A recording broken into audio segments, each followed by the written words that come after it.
conversation, a little bit of terminology conversation. So you're gonna hear us switching through a few words. We'll slip in and out of them. You might hear the word youth. You might hear teen. You might hear young person, minor. Again, we're going to be switching back and forth. You might even hear adolescent.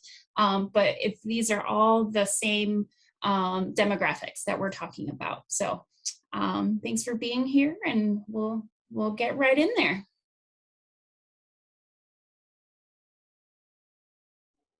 All right, so we are recording. So hopefully you all were able to hear that. And so we wanted to share a few little Zoom tips. Feel free to rename yourself. If you want to include your pronouns, you can. And if you feel like turning on your video, that's also your choice. We're going to rely on the chat box a lot today, as well as if you are able to raise your hand if you have a question. So Miranda's going to help us look for folks who might be raising their hand. And you should be able to use the raise your hand function in the reaction along the toolbar on the bottom. You actually can move the toolbar if you'd like to have that move to the top instead of the bottom. You can do that. You also have the ability to mute and unmute yourself. Because we have kind of a larger group, we're hoping that you'll monitor your own mute, but we also want to make sure if you have a question you want to ask that we can notify you to unmute and ask that question out loud or type it in the chat, however is going to be most comfortable for you.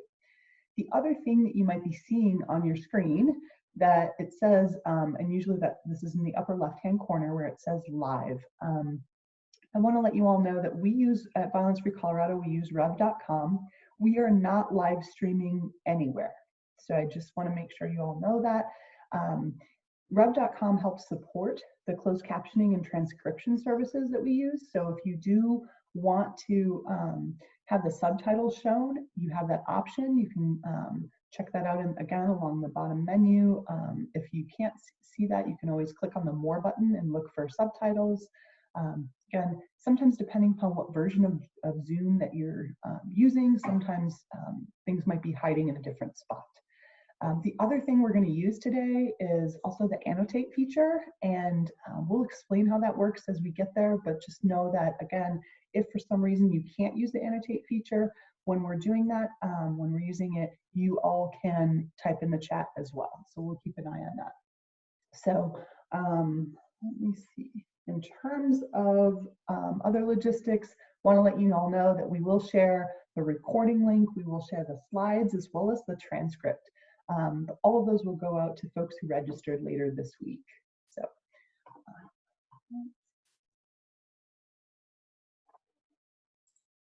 So let's start off with our webinar agenda.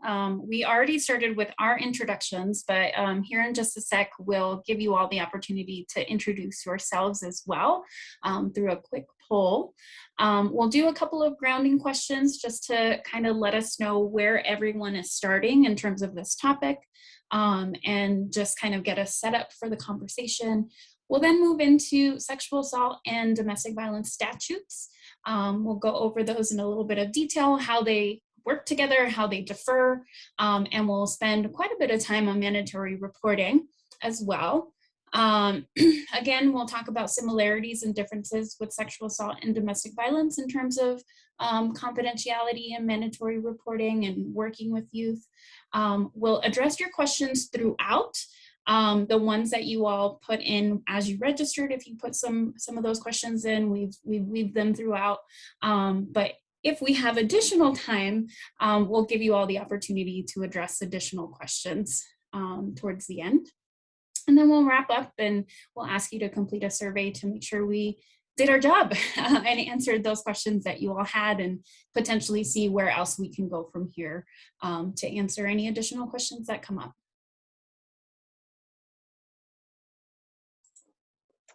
All right, so I'm going to go ahead and launch a poll. Oops, one moment. There we go. And hopefully you all can see that. So if you can see the poll, if you wouldn't mind letting us know what your role is, what's your primary role, because some folks have more than one role. If for some reason you don't see the poll, feel free to type in the chat and let us know.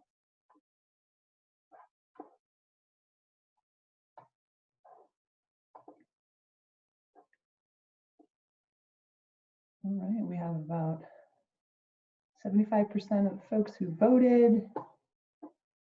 Give it just a couple more seconds.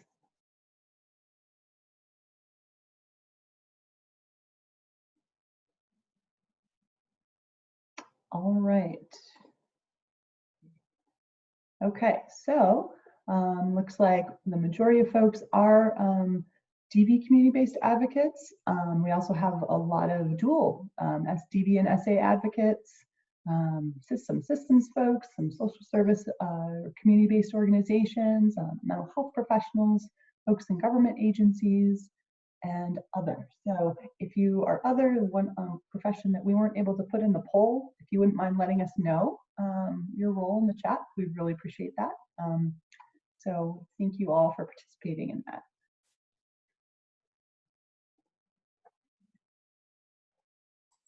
Great, so then let's move on to those grounding questions. So here in just a second, there it is. You will see this, the scale. Basically, we want to know what your experience is working with youth. We know that that could very much vary working at a domestic violence center or a dual center. So if you can use your annotate, you'll be seeing at the top of your screen a green text. You are viewing Brandy's screen. Right next to it, you'll see view options. Click on the view options to give you a drop down. You'll click annotate and then stamp, any stamp that you choose, heart, star, check mark, and then show us on this line where your experience with youth is. Do you have none or very little? Do you have some, a lot, most of your career? So thanks all for doing that. If you are having trouble finding your annotate, feel free to put it in the chat box and we'll annotate that for you. So it looks like we've got a mix. We have some on all the way on the left with none or very little experience working with youth, as well as some who have spent most of their career working with youth. So please do, if you are over on that right side of the spectrum, let us know in the chat box. We want to hear from you all as well as we're talking through this conversation, what has worked for you, what your tips are, all of that. So I'm going to go ahead and there's some stuff in the chat. I'm going to go ahead and stamp some as well so that it gives you all the opportunity to do that. Cool. Yeah, so it looks like most folks have at least some experience working with youth, which is great. So I'm going to go ahead and save this and clear. Let me see if it'll clear the whole thing. Nope, Brandy, if you can go ahead and clear, and we'll go to the next one. So as we're doing that, since the majority of folks, you mentioned that you are at a domestic violence center or you're an advocate at a dual center, what percentage would you say of youth are on your caseload? So again, using that annotate feature from 0% all the way to 100%, what percentage would you say of that caseload is working with youth?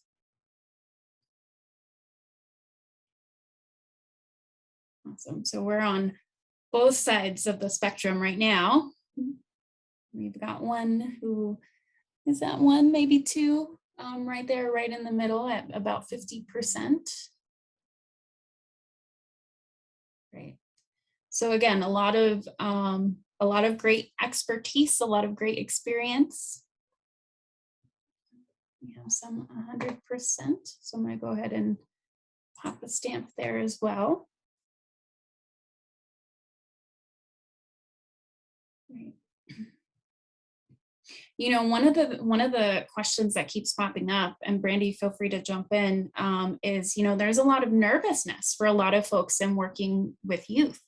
And, you know, what Brandy and I discussed is a lot of times it's because we don't have a lot of experience working with youth that it feels really scary, right? And when there's a lot of these questions about mandatory reporting and confidentiality and so wanting to kind of acknowledge that anxiety that can come with working with youth because of those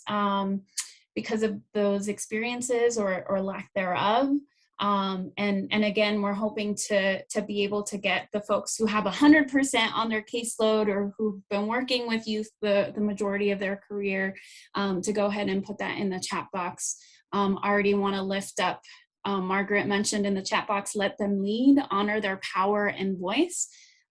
Definitely really great, great advice to share in terms of, you know, it's a population that is similar. We'll go through this as we have this conversation today.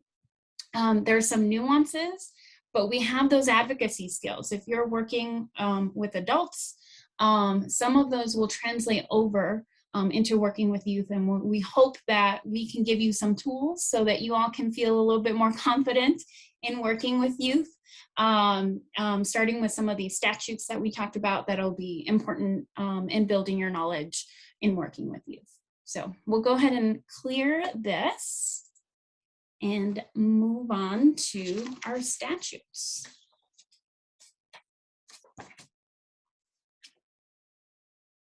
So we'll start off with some sexual assault statutes. Brandy and I also talked about in terms of like, there's a lot of really clear cut conversations when it comes to working with youth around statutes, that we have these really clear, what are these, like six statutes plus more that can really help us in working with sexual assault survivors who are youth. So all of these, when you get a copy of these slides, these are all hyperlinked so you can read in more depth what these statutes actually say. But we do have 18.3.405, the CRS 18.3.405, which discusses sexual assault on a child. And what that text actually reads is any actor who knowingly subjects another, not his or her spouse, to any sexual contact commit sexual assault on a child if the victim is less than 15 years of age and the actor is at least 4 years older than the victim. It's, you know, interesting that it mentions that it doesn't apply if they're married, which mind-blowing that you would have somebody married at 15 years old or 14 years old or 13 years old or less, but that is part of the law. We also have two statutes here, CRS 18.3.401, 3.5, and 18.3.405.3 that talk about positions of trust. So in this case, it's really anyone who has power over the child, right? So it could be a coach, it could be a teacher, it could be a babysitter, anyone who is in that position of trust, even if they are within that 4 years or that 10 years that we'll talk about here in just a bit for the age of consent. When there's imbalance of power, there's no way that there can be consent. And so those statutes do talk about sexual assault and consequences for violating that in someone a position of trust. Age of consent in Colorado is 17. And this is slightly complicated. There's proximity clauses, right? So I think, Cheryl, this is the question that you're asking in the chat box, the difference between the 10-year law and the 4-year law. So when someone is under the age of 15, the proximity is 4 years, right? Like we talked about. So someone who is 13 can be with someone consensually at 17, right? So there's that 4-year difference.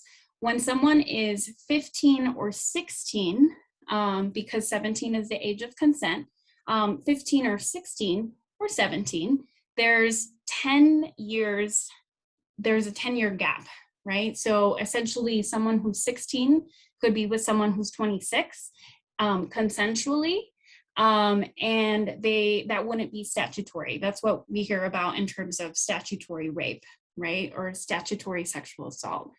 So it depends on those age groups, right? Anyone under the age of 15, there's a 4-year difference proximity clause. Anyone who's 15, 16, or 17, it's 10 years without violating the law. This is also slightly mind-blowing in terms of, when you think about it, when you put the age groups, that someone who's 15 years old could be with someone that's 25 years old, thinking about that power differential, that's where we are. That's what Colorado law says that is the consent.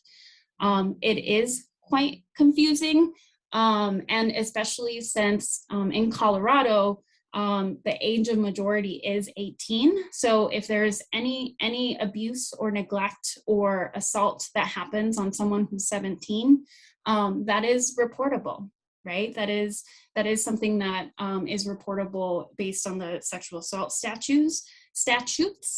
But yeah, you can also, we have at the end, there's some resources. There's a really nice table on the CCASA Teen Toolkit that talks about, oh, you can't see that, that kind of goes through and shows when there's consent, right? So assault is assault, but when there's consent and there's these age differences, it kind of goes through and delineates what the different age groups are and when they can consent and when it would be a crime, right? So Megan is asking to clarify, someone under 15 years can consent to someone up to 4 years older. Yep. So there, again, there's that proximity clause. Someone who's say 13 can consent with someone who's, quick math, it should be really easy math, 17, right? 13 and 17. There is, again, that proximity clause because they're closer in age, right? And then Margaret, yes, please do. Please feel free to unmute yourself and clarify on a new school law for 18 to 21-year-olds as well. Yes, just to let everybody know, Senate Bill 17 passed this year, and it criminalizes, in some instances, sexual acts between school staff and adult students. So if you're in a school setting, even if you're an adult student, consent is not a defense to sexual contact with school staff. So I just wanted to throw that one out there because it's a weird aberration in the law. Most of the time adults can consent, and obviously there are at-risk adults that can't, but now 18 to 21-year-olds who are in high school qualify as at-risk. Thanks for that, Margaret. And, I imagine there's a lot of overlap there too with like position of trust, right? Of can you really consent if it's a staff member or a faculty member on your campus? Yeah. Exactly, it goes to that dynamic.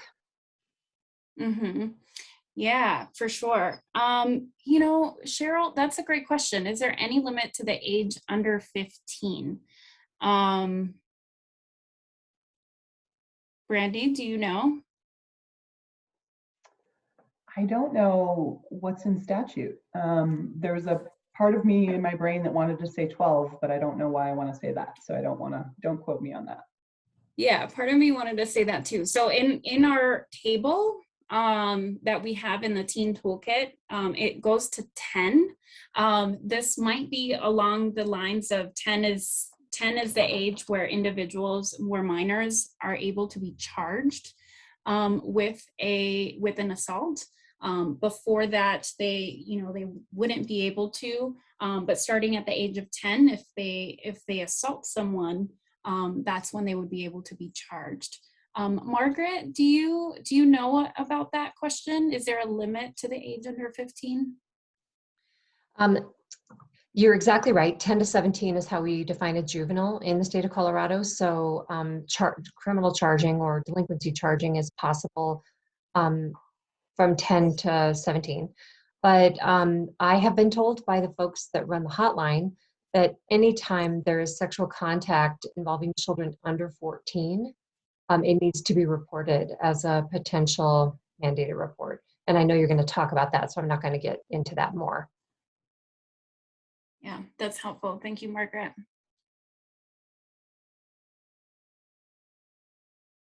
Awesome. And then Margaret, you might want to also talk to us about the juvenile sexting law. So you see that there, CRS 187109, that's something that was recently passed.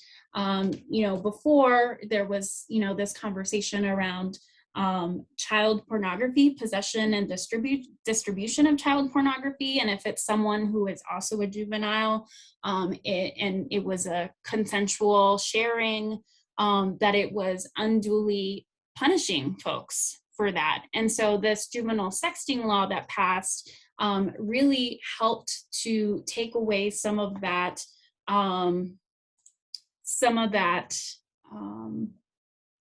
charging of folks who were sharing, but also trying to teach those consequences of what that might mean, right? And so if two individuals who are underage are sharing explicit pictures, nude pictures, things like that, if they're both consenting, they could be charged with a civil infraction for sharing and for possessing, which is a $50 fine or a mandatory education.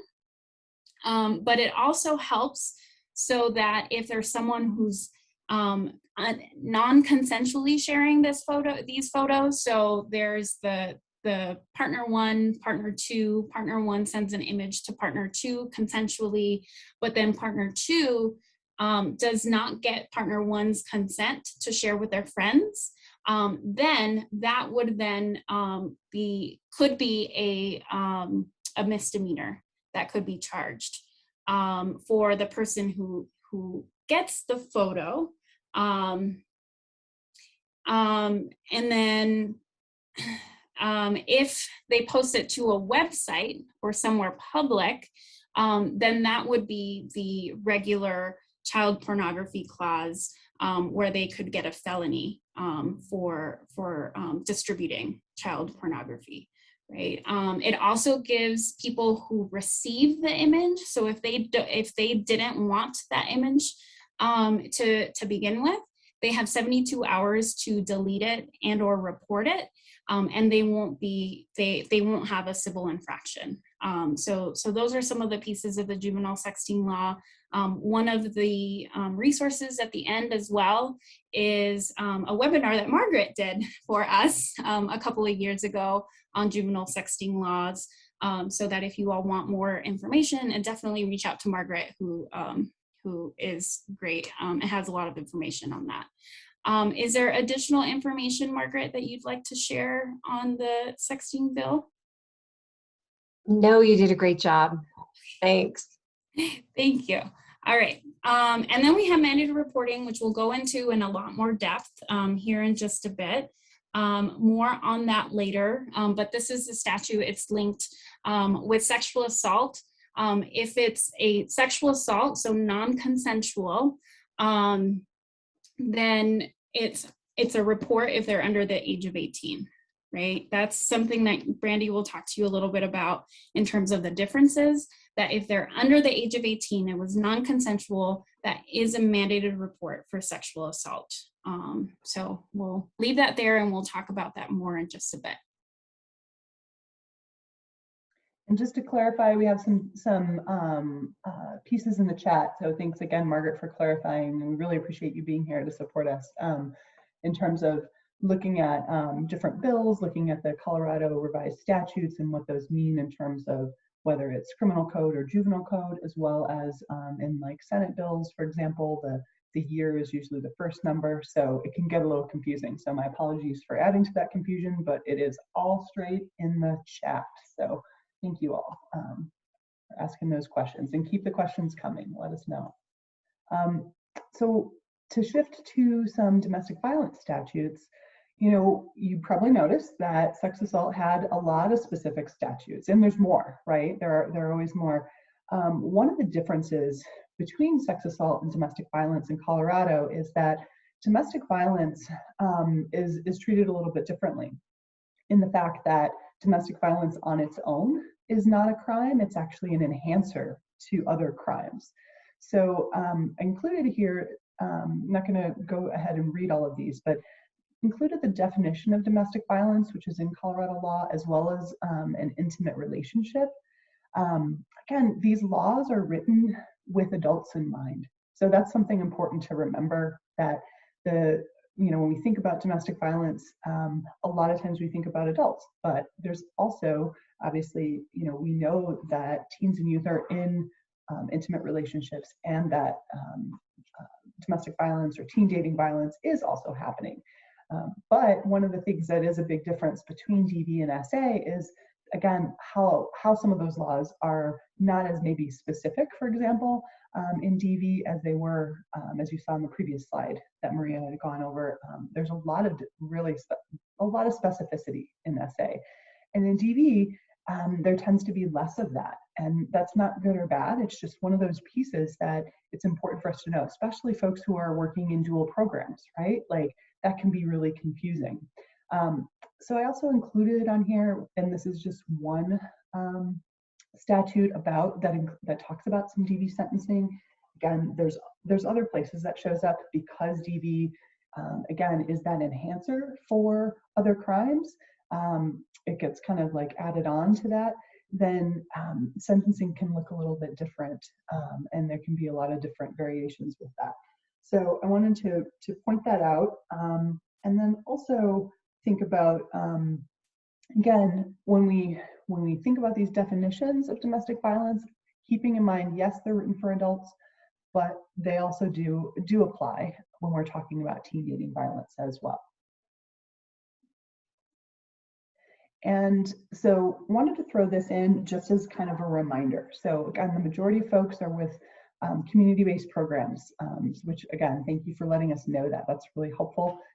And also thank you to all the other folks who are also on here too. But when you think about community-based advocates, one of the things that we wanted to just have as a reminder is, community-based advocates have very specific confidentiality and privilege.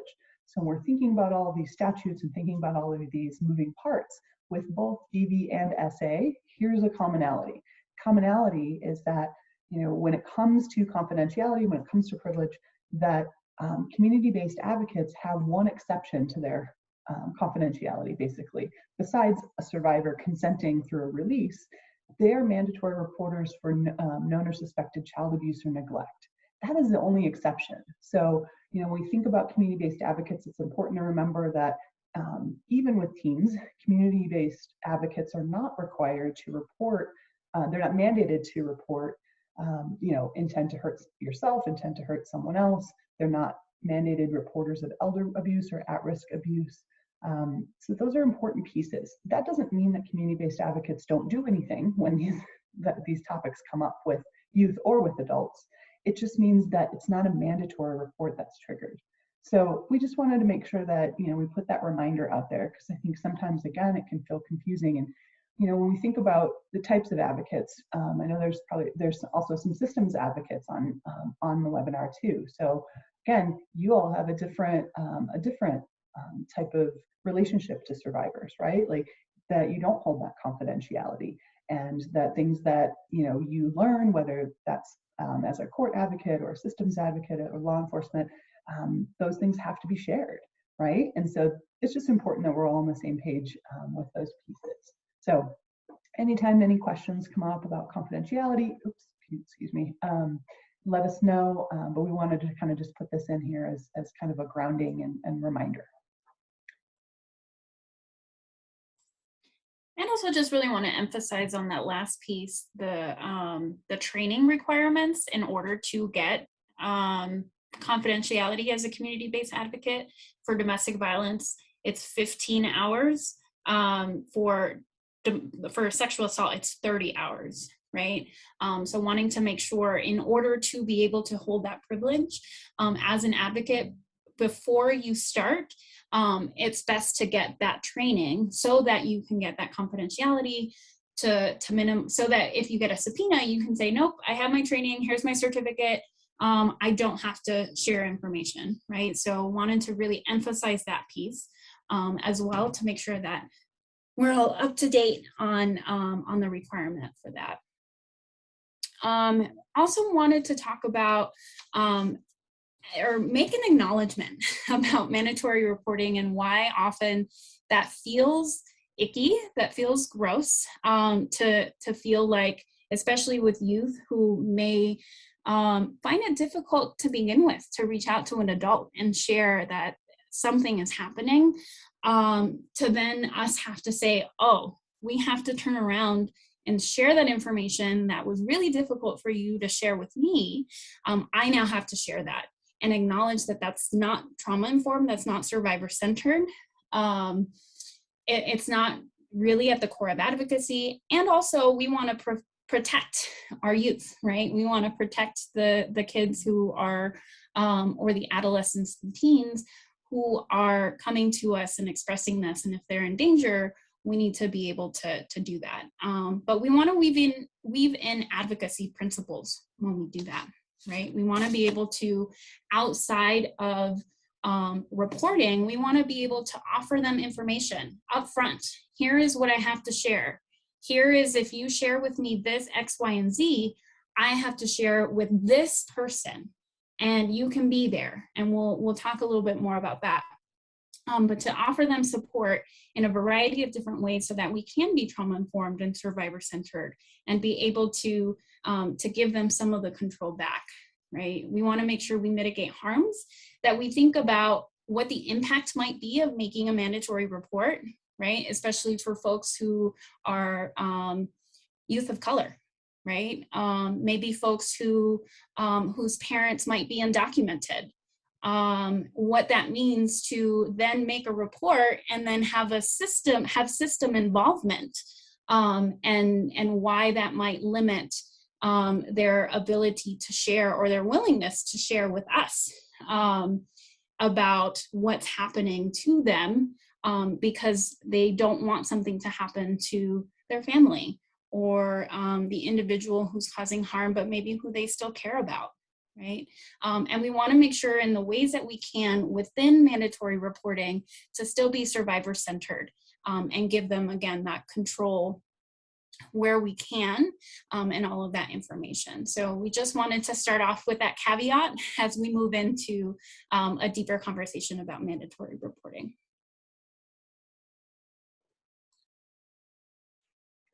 Yes, thanks for doing that, Maria. I think that when we think about mandatory reporting, we can often, again, feel that tension, right?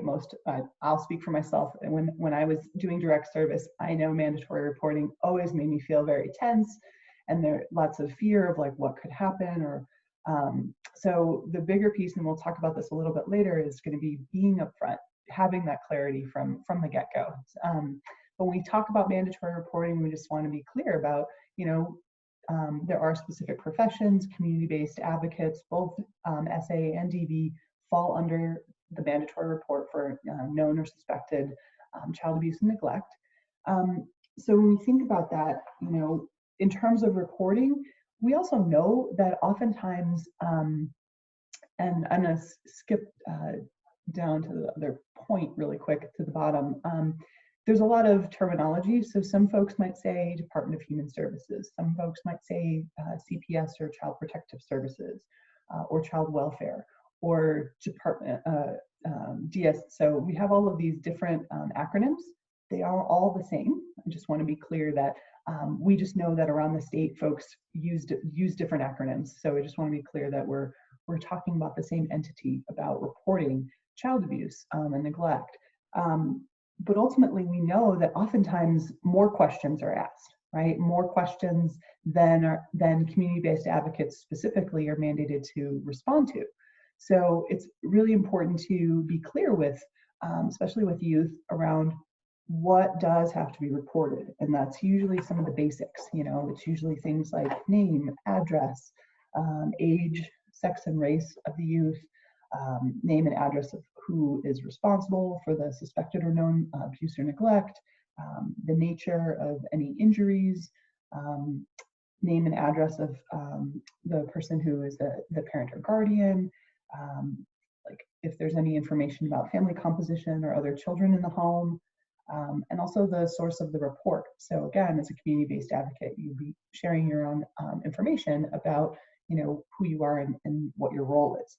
So those are kind of just some of the basics, but it's also important to remember that for community-based advocates, again, if you're asked additional questions, that, to be clear that, it is okay to say, I don't know, or I don't have that information. That doesn't mean you're not making a full mandated report. It doesn't mean that you're doing something wrong or bad. It's really about knowing that we understand that, child protective workers are going to want to ask tons and tons of questions. And, really there's this kind of narrower scope for community-based advocates in terms of that piece, in terms of what you have to report. And also, there's another component to the report that does throw some people off. So I want to name it. There is the piece about, including any other information that the person making the report might think is helpful. And the way that we tend to train on that is we, really thinking about that as subjective and making that really important trauma-informed decisions. So for that to be truly trauma-informed, then that has to come from the survivor. So is there something else the survivor wants to share? Is there something else that the survivor thinks would be helpful? Not necessarily like putting that all on the reporter, but making sure that the survivor has input and knowledge about that report being made. So, and thinking about the other pieces in terms of who you report to, again, when we're talking about parents and guardians, that's going to be more reporting to CPS, right? If it's a third party, then that's going to be reporting to law enforcement. So we put the, Colorado Kids information here on the slide, and you all probably have that anyway, but just as a reminder, the other thing to keep in mind is, each agency is going to have their own protocols. So you might have your own paperwork, for example, like you might make the call and maybe you have a checklist of the things that you have to do as an advocate, you have to write down. And again, those might differ slightly from agency to agency, and that's okay. It's about making sure you understand, how do I make a report? Who am I supposed to talk to my supervisor before I make a report? Understanding all of those pieces. Maria, did you want to chime in? I know I'm kind of going off of the slide piece. I wanted to check in around any other pieces that you wanted to throw in. Yeah, I just mentioned in the chat box that there may be a situation where a young adult wants a report to be made. So that's where, Brandy was talking about the trauma-informed, survivor-centered, where that question would be, okay, the youth wants this information to be shared. They want them to have all of the information because they want a response. That might be less likely, but it could be a possibility, right? And so being able to keep that in mind when going through mandatory reporting. One of the questions as well that came up was in terms of what about, so this is a question, can you talk about reporting requirements when an act of violence or abuse against a minor is committed by another minor? Who should this be reported to? Would that be DHS, CPS, or should it be law enforcement? How about in instances of sexual pressure that might be considered abusive but not assault? Or, there were a couple of similar questions about that in terms of peer-to-peer, same age group, is it reportable? And, with sexual assault, with sexual violence, right, we talked about when it's unconsensual, where it is an assault, that is reportable to law enforcement if it's peer-to-peer, right? Especially if they're going to go and have have a medical exam, a medical forensic exam, that's going to be automatically reported by the hospital as well. But when it's peer-to-peer, you also want to think about school-based policies, right? When it's dating violence, when it's something, again, like sexual assault, it's a lot more clear cut. But when it comes to bullying, things like that, is there a no tolerance policy that is on the campus, right? There was another question about Title IX, and I'll come back to Brandy here in a bit so you can talk about the memo. But when it comes to Title IX, thinking about some of those other things that are considered sexual harassment, but not sexual assault specifically, right? So like teen dating violence, for example, that would be something that someone on campus would be reportable to Title IX, right? So thinking about these two parallel processes that are happening, where it's law enforcement, and then there's also school policies, where as an advocate, you might not be a mandatory reporter to the Title IX process, but you may be to law enforcement, right? And Brandy, you want to share a little bit more about that with dating violence? Sure, and we'll talk a little bit more about it in depth as well, in terms of what Maria mentioned about the referred to as a memo. But ultimately, it's confusing. Part of the reason we wanted to do this webinar is because we know a lot of you have questions about teen dating violence. Because when we define teen dating violence, when we think about what that encompasses, it can encompass sexual violence. And then it gets in this weird gray area, right? Because we have very specific laws, like we already talked about sex assault. And then we have, in terms of teen dating violence, there's this question around like, okay, if, for example, there's physical abuse in a relationship that's consensual, for example, then, is that something reportable? Again, we'll dive a little bit deeper into this, but the reality is the goal behind teen dating violence and trying to create as much openness and safe space for teens to report teen dating violence is kind of the goal. And it also creates this kind of conundrum around like, well, which violence is reportable? Which one is not? So like I said, we'll dive a little deeper there. But in terms of, reporting, when there is teen dating violence, that is a law enforcement report. That's because it's not something specific to the parent or guardian under that lens. And just looking at the chat, so to clarify, if it's peer-to-peer, that's reportable to law enforcement rather than DHS, or both.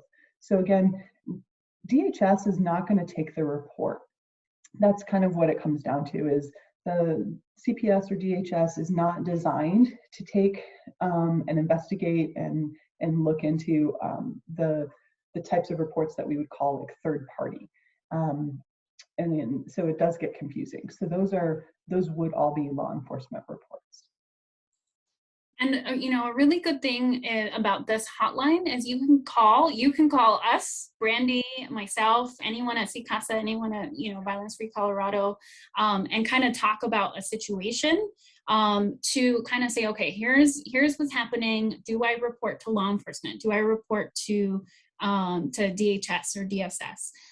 What's another really good thing is that they cross-report. So if you report to law enforcement and it's something that's reportable to DHS, they will cross-report that, or vice versa, right? So if it's something that you call DHS, DSS, and make that report, and it's also law enforcement reportable, they'll help make that connection, that cross-report, right? Yes, Erica, DHS is for concerns in the home, where they would have that jurisdiction, basically.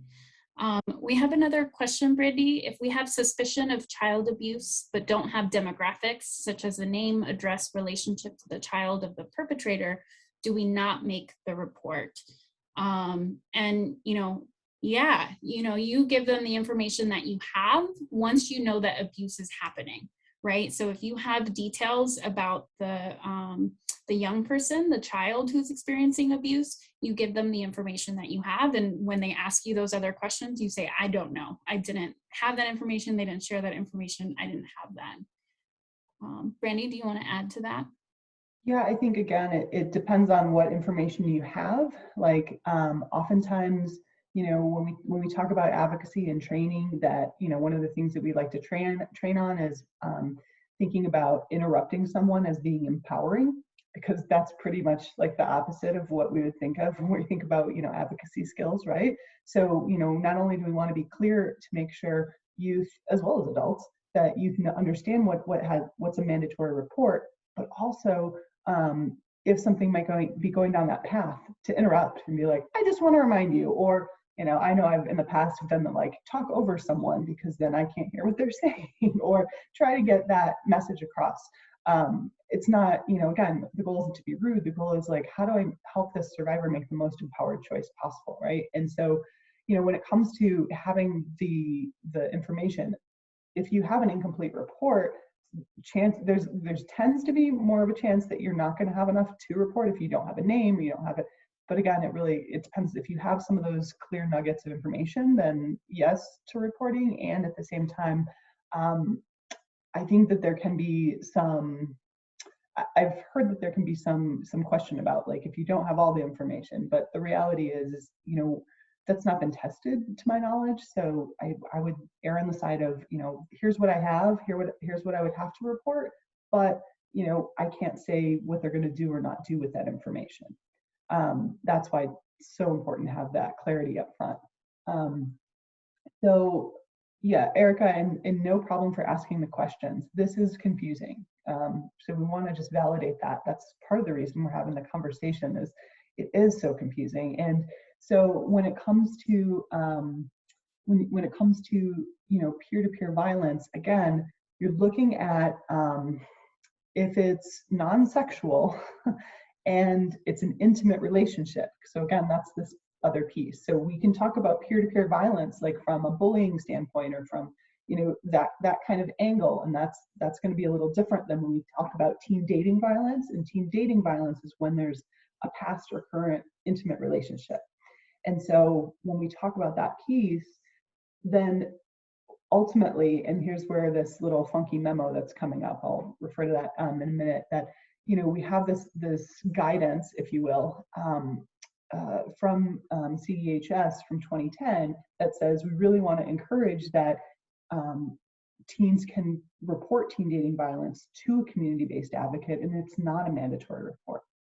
The tricky part is that, again, we want to be clear that doesn't address sexual violence. They talk about sexual violence being a part of teen dating violence, but then on the other hand, we have all these laws that are very specific about reporting sexual violence. So hence more confusion, right? So again, we're trying to pull apart some of these pieces as well as answer all of your questions. So when it comes to that peer-to-peer violence, it's not an automatic one or the other. It really depends upon more of the context. Maria, did you want to add anything else to that? Let's see.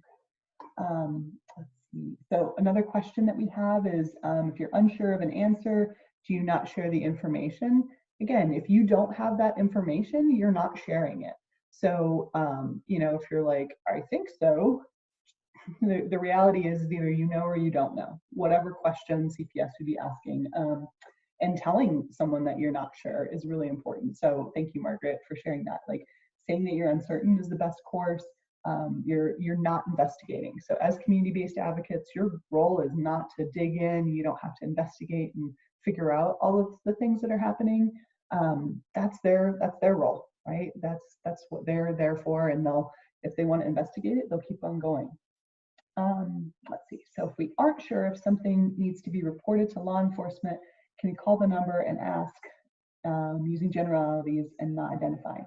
Yes. So great question. Hypotheticals are everything. Like I know I, as an advocate, would call sometimes CPS and run a hypothetical if I wasn't positive. And what we know is sometimes it's different in different areas of the state, right? So, where maybe one place, maybe there was a place where a situation where environmental abuse was occurring, for example, and one jurisdiction was going to say, yes, we're taking that report, and another jurisdiction says, no, we're not taking that report. That's just one kind of weird example, but I'm saying it's important to recognize that you can call and use hypotheticals, ask questions.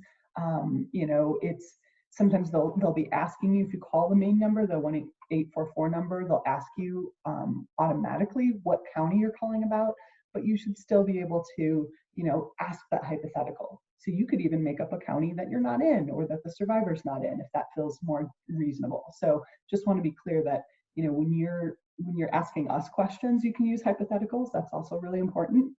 So we definitely encourage those. Yeah.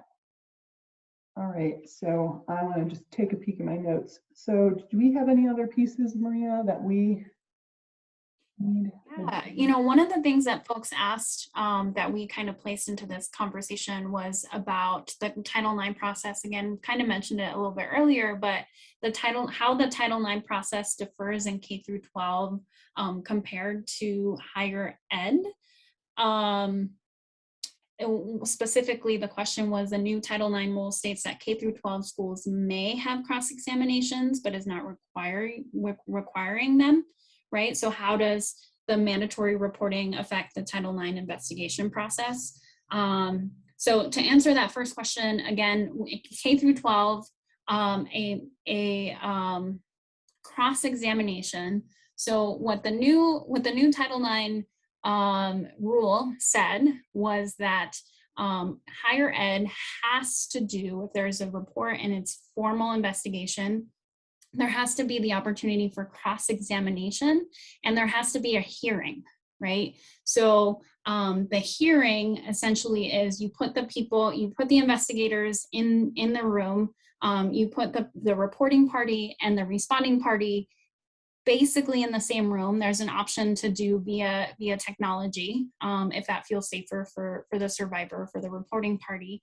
But there has to be an opportunity that any one of the other person's choice, so an advisor of choice, would be able to basically ask them questions like a trial, right? Saying like, well, you said that this happened. Now I'm going to ask you this other very specific question, right? So that is a requirement in higher education. In K through 12, the rule states that they may require hearings and cross-examinations, right? That is up to the discretion of the campus, of the district, or of the school. We are recommending that they don't. Since you may do it, we recommend that it's not, because it's not a trauma-informed, survivor-centric process. It could be anybody that cross-examines, right? So if their person of choice is their best friend, or the parent, or a lawyer, right? How traumatizing that would be to face your accuser, your perpetrator, the person who caused harm's best friend or their parent, right? And so that's kind of how that differs to answer that question. The way that mandatory reporting impacts a K through 12 setting, right? They're again two parallel processes. They're not the same process, right? So if you're a community-based advocate and you become aware of a Title IX type of action, right? You don't have to report that to the school, right? But anyone on that campus who becomes aware of that would be a mandatory reporter to the K through 12 through the Title IX process, right? Now, if it's something that is both reportable to law enforcement and Title IX, then that's something that you would then report to law enforcement or to the appropriate agency, right? So talk about being even more complicated. K through 12 certainly does have that impact, but they are two completely separate processes that have two different types of mandatory reporters. Where in the K through 12 Title IX, you are not a mandatory reporter unless you are on that campus. And whoever asked that question, if you had additional questions about that, please do feel free to type that in the chat box. But it certainly is very complicated. It complicates things for sure. Maria, I'm noticing that we are having some more questions come up in the chat. I'm wondering if Mhm. maybe we should maybe put a pause and say that we're going to pick those back up at the end, because we want to make sure that we get through as much information as possible. So just want to make sure you all know that we're seeing the questions and we're not ignoring them, but we want to make sure we cover things and that might answer some of those questions. And if they don't, then we can also follow up with folks too. So I just want to put that out there. So thank you all for keep asking questions for sure.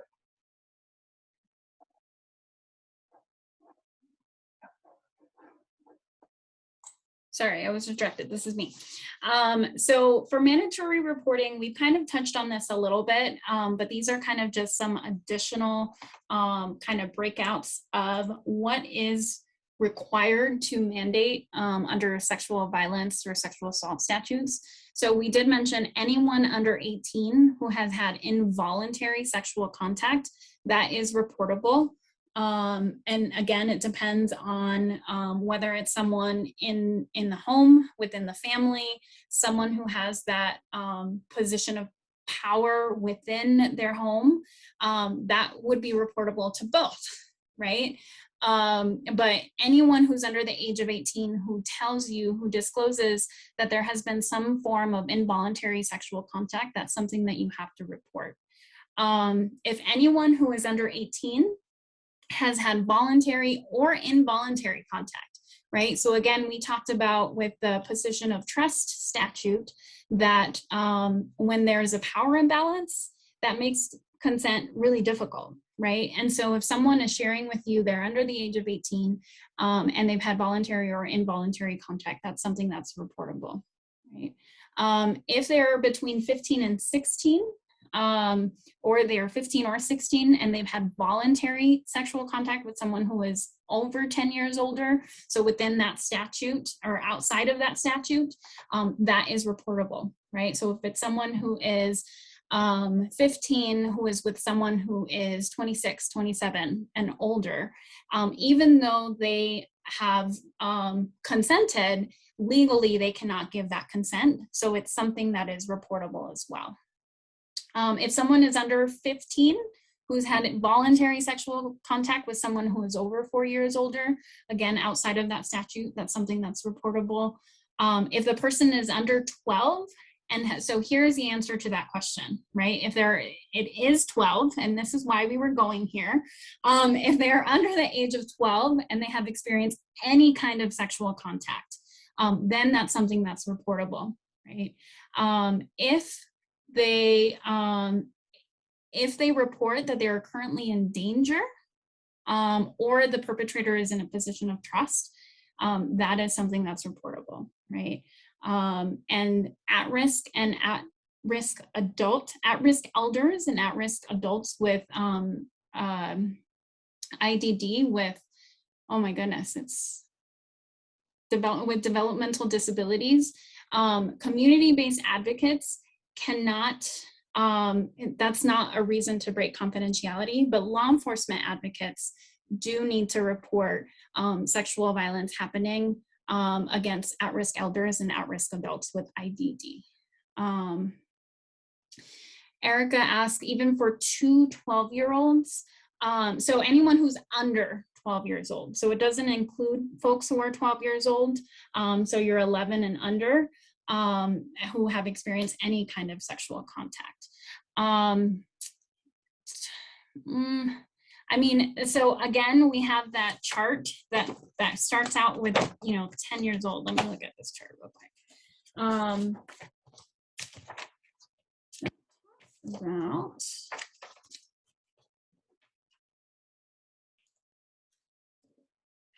This is where it gets complicated, right? Because that chart does say there's no criminal, there's no crime for two 11-year-olds.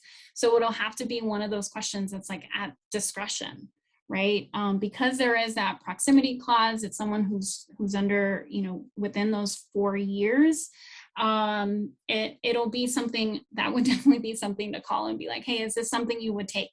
Is this a report that the hypothetical, and then back to what Margaret was talking about earlier in terms of the 10-year-old having the 10-year-old cutoff, right? It's complicated even for us, right? And kind of navigating and piecing things together. So it would definitely have to be one of those case by case basis where you have that that conversation. Yeah, thanks, Erica. Cool. So yeah, let's move on to teen dating violence. So I also delved into this a little bit, but and this is the link that we'll send to you as well. So back in, just a little history, back in 2010, CCASA, they, which is Colorado Department of Human Services, sorry, in acronym land, they put out a memo in 2010. That's 11 years ago, and we haven't heard a peep since, as far as I know. So they put out a memo, and this was actually motivated by the federal government. You know, OVW did a 2007, they were doing some research and really trying to figure out like how to balance out like teens being able to share about teen dating violence and be able to disclose and get confidential support from community-based advocates. So that's the ultimate goal. So we have this memo that we refer to, and I also want to be really transparent. Violence Free Colorado has also given TA around using this memo as a baseline, and you know, I think that over time that, you know, we might, some of that TA might be different in where we're standing now in terms of looking at all the moving parts. But I want to be really clear that, again, this is confusing. Okay, so in this memo, we're talking about teen dating violence, and again, teen dating violence, you know, that's usually we're referring to like 12 to 18 or 13 to 18, depending upon what you're looking at in terms of numbers. And when we think about teen dating violence, definition includes physical, it includes emotional and psychological, as well as sexual, as well as you know, financial harassment, stalking. Like when we think of those general definitions, that sexual is in there, right? So this memo does say, it does include that, and at the same time, this memo does not address any of the specific sexual assault laws that Maria has been sharing all this valuable information with us. So ultimately, the goal of this memo is to say, hey, you know, CPS is not going to be investigating teen dating violence when there's physical violence there specifically, or in just, again, they're saying teen dating violence, whatever that might mean to that entity. They're saying that they're not going to be the ones investigating that. Remember, we talked about not third-party reports go to law enforcement, not to CPS. And so it's important to know why this memo came out in terms of supporting community-based advocates, so that you know, like, yes, it is okay for youth to disclose. Again, the sticky part is when it crosses into that sexual realm, then we have actual laws. Not that, you know, again, when we weigh a memo and weigh the laws, we kind of have the laws that we have to look at, right? So again, it's not easy, it's not clear, and one of the biggest things we encourage is to have clear policies, clear protocols in your organization, so that when you're working with youth, you have it spelled out, like this is reportable, this is not, this is confidential, this is not, those kinds of things. But ultimately, the other sticky part of this, of why this memo came out, was also to highlight, again, CPS doesn't have that third-party investigation piece. However, if a minor does report, like say a minor tells their parent or guardian that they've experienced teen dating violence, then, and if that parent or guardian does not do something to support that child, to help that child, then that's a report. It's a report on the parent or guardian. It's a mandated report on the parent or guardian. It's not a mandated report about the person who's committing the abusive behavior towards that teen in the relationship or past relationship. Again, clear as mud. I know it's confusing, but it's really important to understand that CPS, their reporting is about, you know, things that are more like happening within the family. That's kind of an easy way to think about it. But again, hypotheticals, always important, always a resource. But really, it's when we think about all of these nuances of teen dating violence, again, we want to make sure youth understand that they can talk confidentially about certain things, right? There are things that they can talk about.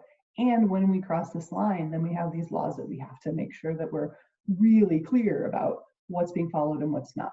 So that's kind of where we fall in terms of wanting to share with all of you all of these pieces that, again, the more clear you all can get, and again, maybe we're not making things so clear because there's so many pieces, right? But the clearer you all can get, then the clearer you can create your own protocols, so that way every survivor understands and every advocate understands how to talk to youth about all of these pieces. Was there anything I missed on this, Maria? No? Okay. I'll go to the next. Great. So now that we have this information, like the basic, clear as mud laws and procedures on mandatory reporting, you all had a lot of questions about building rapport, about, how can we provide better services? And so we wanted to kind of wrap up with some of these best practices for supporting youth survivors. So several questions that you all had were about building rapport, right? Things like how to start conversations with youth SA victims or teen dating violence victims, right? When it comes to SA, sexual assault, talk to them about like the positive things, right? So healthy relationships, talk to them about consent, bring them in with that positive stuff. I worked at a dual agency when I first started in this field, and I would do tabling events. And the against family violence and sexual assault was on the table, right? And so I didn't have very many people, especially when I would go to like schools, when it was a resource fair for youth. They'd be like, "Oh, I don't need to go there. I don't want to talk to you." And so I started putting healthy relationships quizzes and being like, "Hey, have you taken a healthy relationships quiz? Do you know about consent?" Things like that. And that's when they started coming to me, right? So having those conversations with them, so that, hey, is it healthy? Is what makes a relationship healthy where they're more likely to come talk to you than if you're talking about, oh, that's an abusive relationship, or let's talk about abusive relationships. I'm also a really big fan of using media to start conversations because it's a really easy entry point for youth, for adults too, to have those difficult conversations of, maybe I don't want to tell you about my relationship, but I do know about that celebrity's relationship, or I do know about this movie or this song or this TV show that talks about getting consent when they're engaging in a sexual act. So let's talk about that, right? And that could be a really, really good entry point. Again, one of the questions was how to better meet them where they are to best care for them when there is often a generational gap. Media is going to be there, right? Like, I may not have that experience right now, but I did see this show that you might be able to relate to. Let's talk about that, right? And definitely, Brandy, when we talked about this, name the generational gap. Like, hey, I know that I'm older than you, and parents just don't understand. And also, like, being able to, I'm here for you. I want to be transparent. Kind of similar to what Margaret shared at the beginning of our conversation, right? Of honoring their experience and naming that, right? If they're not interested, another question was, how can we better serve youth if they are not interested in receiving services when they are victims of abuse? Use that holistic approach, right? Where do they want help? If they're coming to you, what are they seeking support for? Right? Are they seeking support? Hey, I need some help with my class, or I need some help on something else. Help them with that. Build the rapport in that way, so that it starts building the trust for them to be able to talk to you about the more difficult conversations, right?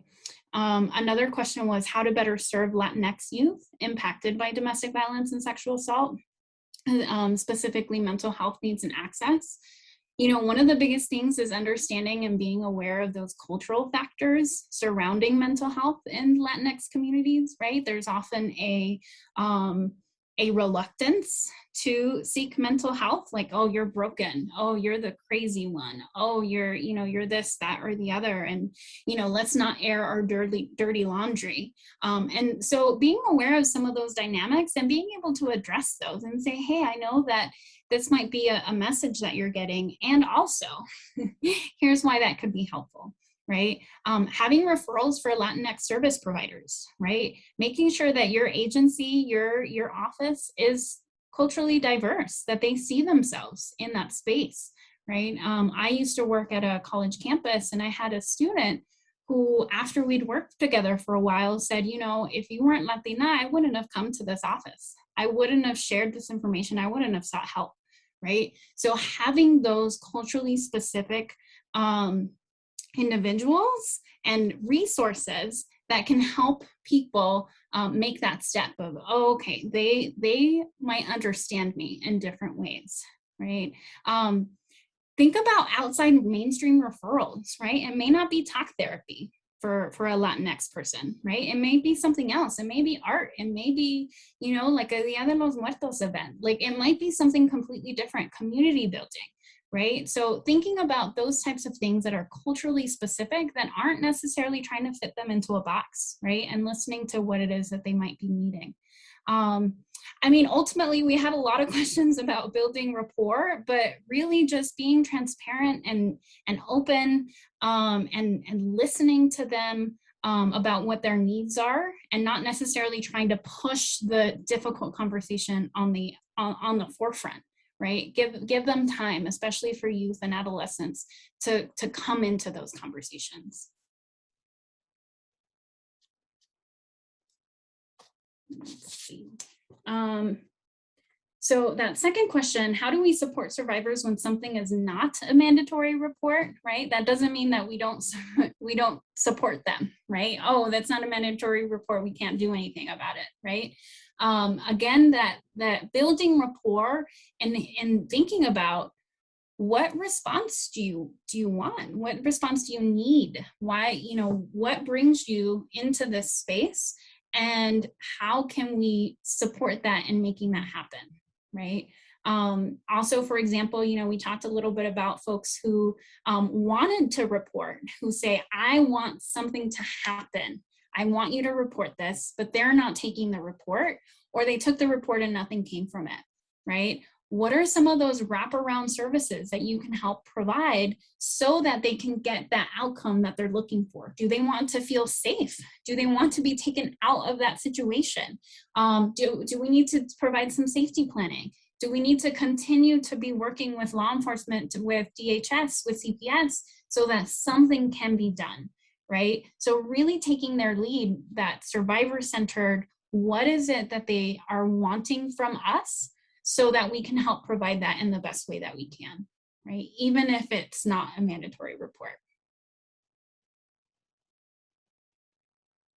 And then what other services can we offer, right? Safety planning, that might be a really big thing, especially with, dating violence. We know, as the same with adults, that leaving isn't necessarily the answer, right? That might not be what they want, and it may not be safe. So what are some safety planning considerations that we might have? There's a lot of really great tools online for youth safety planning. We have, I'm going to put them in the chat box. Love is Respect has some really good ones. The Arizona Coalition has a great safety plan for teens. So being able to modify those and talk through those conversations.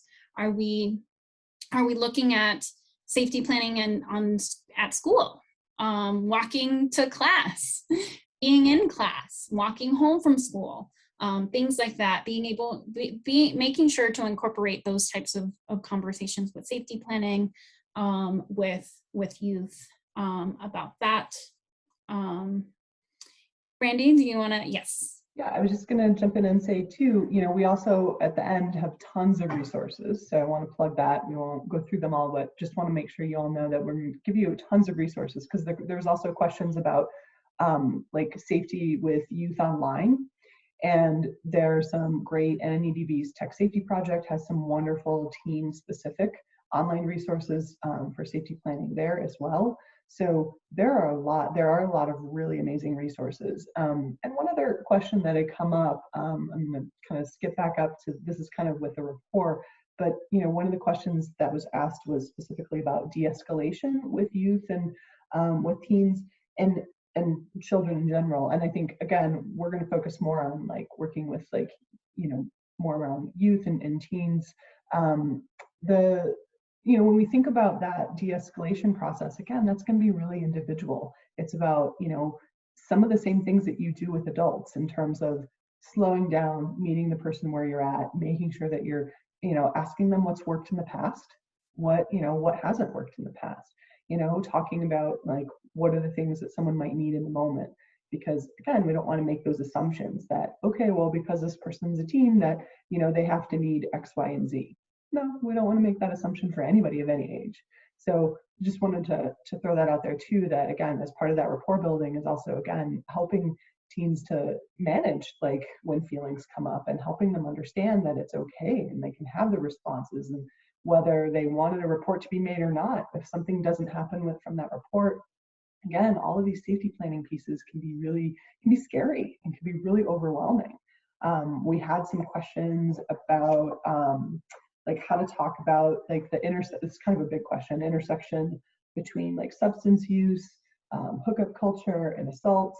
And again, like really wanting to be transparent, like what are the pieces, like what's the actual question, what are the things that youth maybe is coming to you to ask about, whether it's for them or whether they say it's for a friend, or again, they want to talk about someone who's in the media. It's really important to think about, substance use, for example, that's a tool, that can be a tool that, creates vulnerability, enhances vulnerability, and someone can use to take advantage of someone, right? And so again, learning about like, how do you build that rapport in order to have those conversations about choices around using substances, and what does it mean? How do you feel when you're using, or do you feel pressured when using? Being able to talk about those pieces. And also talking about consent, right? Maria talked a lot about consent earlier in terms of like, if you're in a vulnerable situation, can you consent? These things are still true. These are true for adults. These are also true for youth, especially. So, Maria, did you want to expand on that a little, or no? Okay, it's okay. I know we also were running low on time. I did want to say in terms of like the mandatory reporting, like we've talked about several times, we've shared the word transparency. And so this is why the first part of our conversation was so in depth, so that we could, when we're having this conversation with youth of like, hey, look, by the way, this is what the process is. This is what needs to be reported, so that you're letting them know up front, so that we don't break the trust and the rapport that we've built with them, right? So they can say, asking for a friend, I'm not talking about me, I'm talking about this media person, unless they know that it's something that they want to be reported, right? So definitely that piece. And as far as the hookup culture, also wanting to talk about like that the individuals who take advantage of incapacitation, right? Trying to be really careful not to navigate into victim blaming territory, but being able to say like, there are some folks that take advantage of incapacitation, whether they might be feeding folks alcohol or drugs, or they're looking for someone who's incapacitated, and being able to have that conversation about vulnerability and how these people are really good at doing that, at using that. That's one of the tools in their tool belts. And so having that conversation with them as well. And that consent piece. What does it mean to be incapacitated? No, you can probably have one drink. Also, we're not encouraging it because, age of 21. And also, what does it mean? Can you have one drink and still consent? Yeah, that's likely, right? Depending on how you're feeling, how you react to alcohol or substance, right? So being able to have those conversations with them as well. Really quickly on this piece, Brandy, somebody asked about rural areas and how safety planning and like response, especially in a school, can be very difficult when it's so small. Maybe all of the students of the same grade are in all in the same class. So again, this is something Brandy was talking about earlier about being very individual. What is possible? What does the student want? What are the outcomes? Maybe it's, yeah, they're in the same class. Maybe it's about group work, right? Are they okay with sitting on opposite sides of the room? But when there's group work assigned, do we talk to the teacher and say like, hey, I just want to make sure that these two students are never placed in group work together? Or is it letting survivor leave early to be able to walk to class so that they don't run into them in the hallway, right? Thinking outside of the box of ways that you can, within that limitation, be able to provide the support of whatever that support is the survivor wants, and bringing them in on that conversation too. So just wanted to make sure we added that piece. Yes, thanks for doing that, Maria. And again, I know we're short on time, but we are going to try to bust through a few more slides for y'all because there's some more important information we want to share. And again, one of the things we'll try to address is we can always go through the chat and look at questions and whatnot after the fact, and maybe we can send those out as like attachment document. We'll figure that out. So we want to let you all know that we appreciate you being here, and we are going to keep cruising. So when we talk about best practices, ultimately, we're talking about, a lot of different pieces. So there's a lot of detail about youth accessing care. Maria, do you want to dive into that, or? Okay. Yeah, so, we mentioned that earlier, if they're going to have a medical forensic exam, so also known as a rape kit, done, and they go to the hospital to get that collected, that is automatically going to be a report if they're under the age of 18, right? So making sure that they can access that care, but letting them know that that will be a report if they go specifically for the medical forensic exam, right? There are other statutes that talk about how youth can access care without reports, without parental notification, depending on what the medical care is, right? So if for the medical forensic exam, it has to be reported, but they must make a reasonable effort. They don't have to, but they have to make a reasonable effort to notify the minor's parents, guardians, or legal representative, right? So that's really important to know as well. The parent, guardian, legal representative does have the right to object to treatment, which is unfortunate, but oftentimes hospitals can, kind of work through that. When it's general medical care, a minor has the right to consent to treatment for their own children. There's implied consent for emergency care for anyone under the age of 18, but otherwise they must be over the age of 18 to consent to general medical treatment. When you're talking about pregnancy or prenatal care, the pregnant minor has the right to consent to their own care. So that's not something that parents can say like, oh no, I don't want them to, get this care for prenatal care. The pregnant minor has the right for that. For testing, prophylaxis, or treatment for STIs, for sexually transmitted infections, minors can consent to diagnosis and treatment. Minors under 16, the parents may be informed.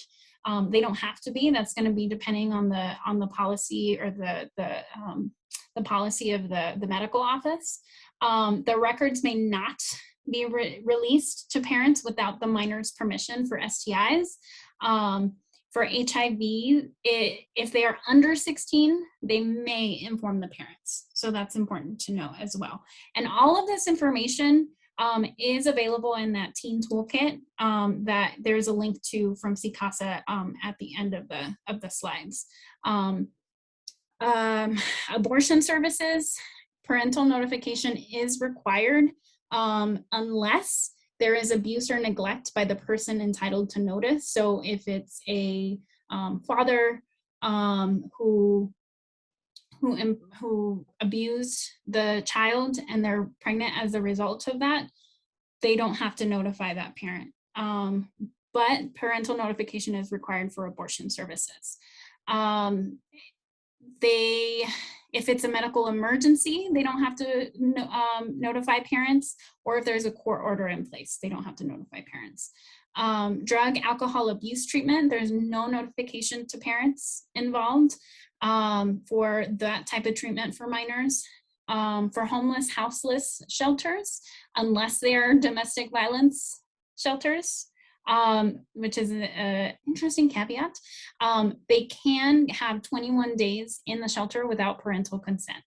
But again, not for domestic violence shelters. They must attempt to reconcile the family within those 21 days.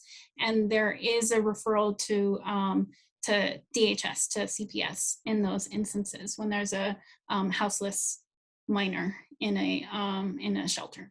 If there's Title X funding involved, they follow federal rules, and so they do not require notification of parents in instances of testing, prophylaxis, STIs, things like that. Brandy, you were going to share a little bit about the shelter? Yeah, so just to clarify, so what Maria mentioned is, so there are specifically teen like homeless, houseless shelters. Those are very specific, and they're actually licensed in a different way than domestic violence shelters are. So domestic violence shelters are not, there's actually like cost prohibition and different barriers, unfortunately, that are set up so that domestic violence shelters do not take on accompanied minors, because they don't tend to have that specific license. Again, this is just based in Colorado. It could be different in different states, but just want to make sure y'all understand that. So it's not like we wouldn't say, oh, you know, teens can go to a DV shelter. They can access services, non-residential services, but for the, you know, for how that's going to look, it's a little sticky. Honestly, I'm just going to put this I don't know caveat out there, because there are some programs that don't have shelters. And instead of using shelters, they might use like a hotel voucher. That also might be a little sticky with a minor because of putting someone in a hotel. So again, unfortunately, we have this barrier that's specific to kind of DV sheltering for youth, and we just want to make sure we name it. The other piece, and this is on here, the mental health statute changed in May of 2019, so that you can, you know, if you're a youth, you're 12 or older, you can sign yourself into non-residential mental health support. So that's the key there. It's the non-residential part where you don't need parental consent. And the other piece around like releases of information, that was a big question that has come up over time. You know, if a youth can sign themselves into your services for DV or SA services, they can also sign their own release.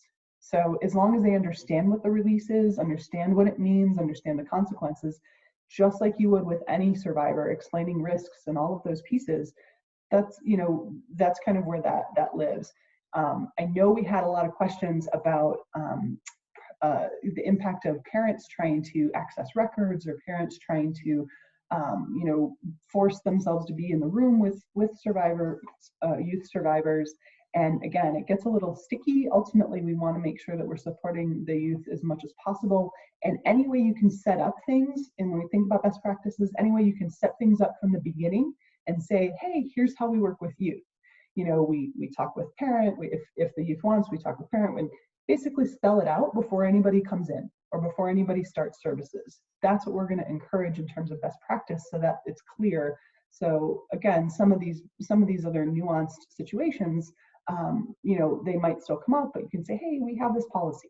Here's what we do, and here's what we'd like to do. Here's what we will share with you, parent. If, you know, if the youth survivor wants to share that, here's what, you know, necessarily we can't, but we want to tell you why, so that everybody's on that same page if a parent happens to be involved or bringing a youth to their services, right? So, you know, another best practice is also, again, that minimal note-taking policy. That's true for all survivors, right? Like, again, we don't need to put every detail of everything that someone says to us in a file. That's just best practice for working with any survivor. So really reminding yourselves of all of those advocacy skills that you have from working with adults already. And those are definitely going to be important with working with youth. And we'll say that we don't have any case law, we don't have any like anything to point to in terms of like a parent or guardian trying to access a youth's records. So again, community-based advocacy organizations, like operating on the same level that you do with adult survivors, you know, we can encourage that. And we can also say, there's a lot of gray area, and this is true for medical records. This is true in a lot of places in terms of parents trying to access records of youth. So we want to just be clear that there's not some easy, like 100% protection of that. We can't guarantee it. We can just encourage you to have policies in place around, hey, here's a protocol with what we want to do for this, and here's these pieces. And that might mean that a parent or guardian accesses court or something to access records. Okay, we have to kind of figure that out and muddle through it, and we can definitely offer you support if those things are happening in your program or community. But we wanted to make sure we mention that unfortunately there's not anything that clearly explains who can access which records for youth. Maria, was there anything else you want to say about that one? Okay, so we also, again, big picture, we want to just make sure you all know, reach out to us. Let us know if you need support. If you have other questions, we want to make sure we answer as many as possible.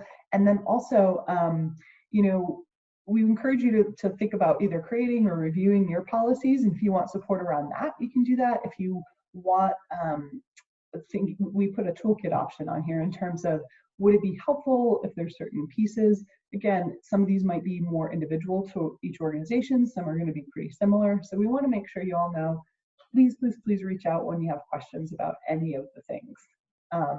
You know, this isn't an easy topic to do. I'm going to go ahead and skip this one. And our little wrap up. Thank you all for those of you who stayed on and talking with us. Again, this is really hard, and I'm going to go ahead and launch a poll so that we can, not that poll. Here we go. So this is an anonymous poll. We really appreciate those of you who are able to stay on with us as we went over in time. Again, this is such an important topic, a hard topic, and we really want to applaud all of the amazing work that you're doing, because this is it's not easy, and it's confusing sometimes to ask the question because one question leads to 5 more questions, right? So thank you all for being able to be here with us. Let's see, so we have, I'm going to give it just a couple more seconds. All right. Okay, so it looks like we have just over half of folks answering. Thank you so much for doing that. I'm going to go ahead and do that. And then again, we want to make sure that you'll have our contact information and also tons and tons of resources. Maria, was there anything you want to say as we're wrapping up? Oh, I just want to reiterate what you said, Brandy. Reach out to either of us, to any of us at the coalitions. We're here to help. We have these conversations often, and even if we might be like, you know, I'm not sure, we will help you find the answer or get you connected to folks who will be able to get that answer for you. So please do reach out to us. Yes, and again, depending upon what your question is, feel free to reach out to either of us, and you know, again, we'll try to make sure we can figure out a way to go through the chat. We might need until next week then, potentially, to push that out, so that way we can answer as many questions as possible. So thank you all. Thanks, everyone. Yeah, and you know, to reiterate what Brandy said about depending on what the topic is, if it's TDV, reach out to Violence Free. If it's sexual assault, reach out to me. You can always CC both of us in an email and be like, hey, I'm not sure who is best for this, and we'll figure it out together. Yeah, absolutely. All right. Thank you all. And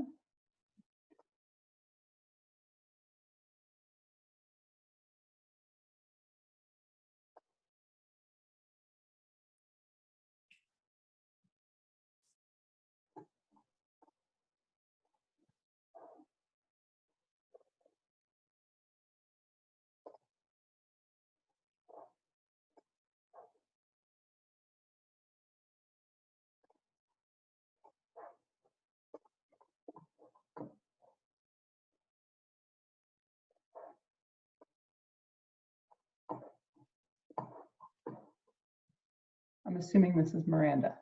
It's me. So.